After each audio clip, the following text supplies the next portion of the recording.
అసలు ముందు డ పే అసలు హాస్పిటల్‌కే వెళ్ళే అవసరం రాకూడదు అంటా ఉంటారు. అట్లా రాకుండా ఉండాలంటే మన లైఫ్ స్టైల్ ఎట్లా ఉండాలి? ఎట్లాంటి ఫుడ్ తీసుకోవాలి? ఇది ఫుడ్ ఒకటి. ఫుడ్ చాలా చాలా చాలా విధాలుగా చాలా చెడు దారిలో పోతుంది. హ్మ్.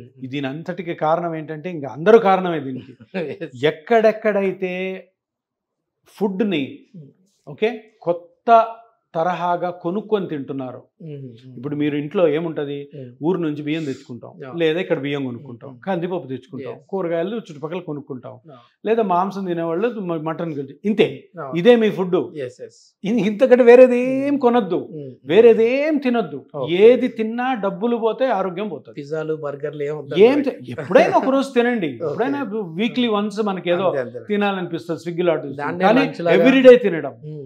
లేదు. కొంతమంది ఈ కమర్షియల్గా కొన్ని ఫుడ్స్ ఇవి హెల్త్కి చాలా మంచివి అంటారు చూడండి. వాటిని వేలకు వేలు కొనుక్కొని మరి తింటున్నారు చూడండి.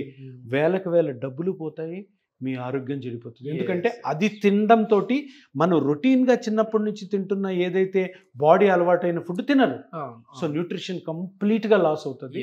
దాంతో లేనిపోనివన్నీ ఇంబ్యాలెన్స్ వస్తుంది బాడీలో. లేనిపోని గట్ ప్రాబ్లమ్స్ వస్తాయి, న్యూట్రిషన్ ప్రాబ్లమ్స్ వస్తాయి, మెటబాలిక్ ప్రాబ్లమ్స్ వస్తాయి.